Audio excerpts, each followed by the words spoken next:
Você já ouviu falar em assassinos em série? Jack o Estripador? Um terrível assassino que aterrorizou as ruas de Londres no século passado. Século passado, melhor assim dizer. Ed Gein, o açougueiro de Plainfield, que inspirou como o Leatherface, que aterrorizou as ruas e as moradias de Wisconsin, ou John Wayne Gacy, que era o famoso palhaço assassino que sequestrou vários jovens em Illinois. Pessoas que por escolhas e traumas espalharam medo e se tornaram parte da história criminal de seus países. Este documentário irá contar a história de João Acácio Pereira da Costa, mais conhecido como o Bandido da Luz Vermelha. Vamos conhecer sua origem, seus crimes que chocaram São Paulo e Santos, e a fama criada pela imprensa, e o fim trágico que encerrou a sua vida.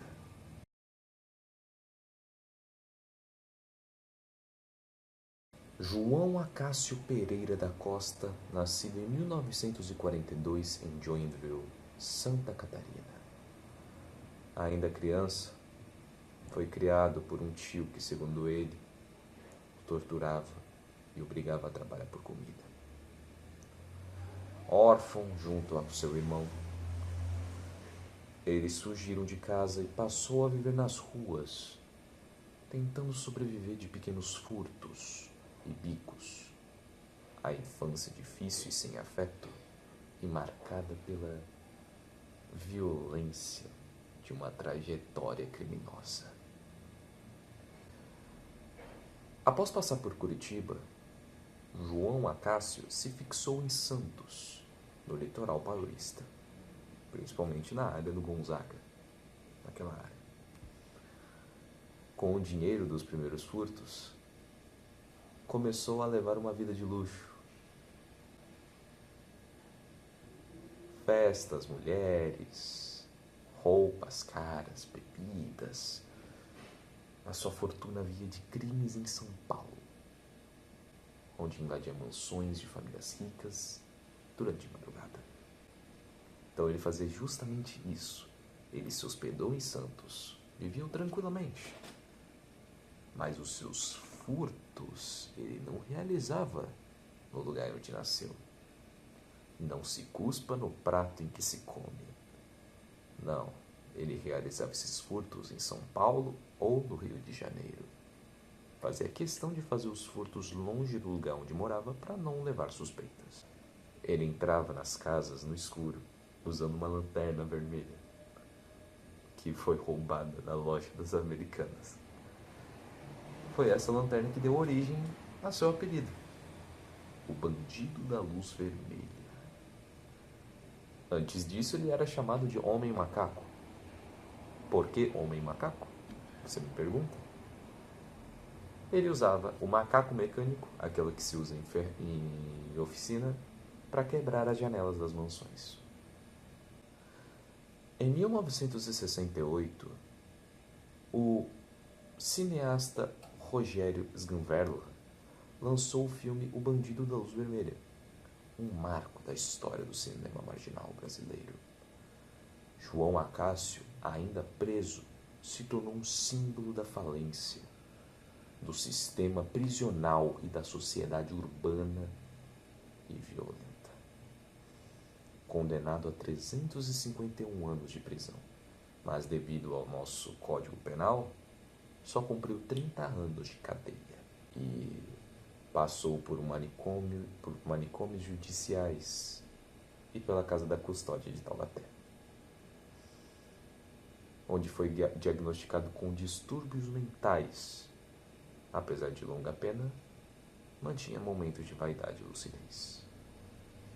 Porque a questão dele era que todas as vezes em que ele era entrevistado sobre seus crimes, afinal, ele é bandido da luz vermelha e não assassino. Por quê? Ele cometeu mais de 77 furtos, realizou 4 assassinatos e incontáveis abusos sexuais. Eu vou ler um trecho da entrevista de Renato Lombardi, que foi iniciada em 1992. Abre aspas.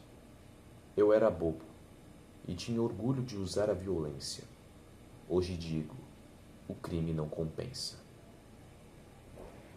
Nas entrevistas demonstrava arrependimento, mas também contradições. Chorou ao assistir os filmes sobre sua vida e disse: meu Deus, por que eu fui fazer isso?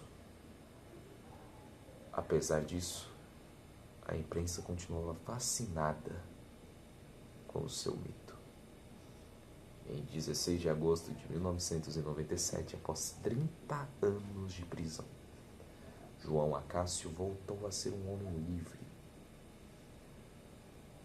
Aos 55 anos, foi libertado da penitenciária de Taubaté. Tentou se reintegrar na sociedade em Joinville, cidade natal, mas a população não o aceitava. Não aceitavam ele de jeito nenhum. Brigou com familiares, não conseguiu emprego e acabou se isolando.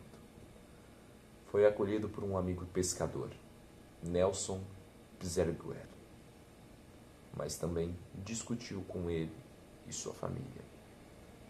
Envolvido em brigas, chegou a ser internado novamente em um instituto psiquiátrico. Como dá pra ver, a vida não é fácil.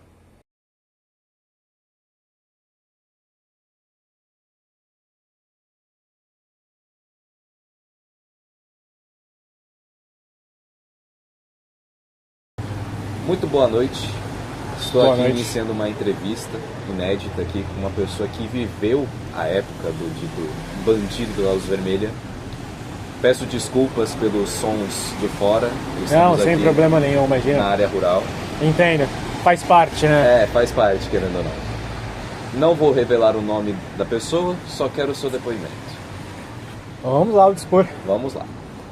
Me diga, como era viver na época em que ele era o foco na televisão?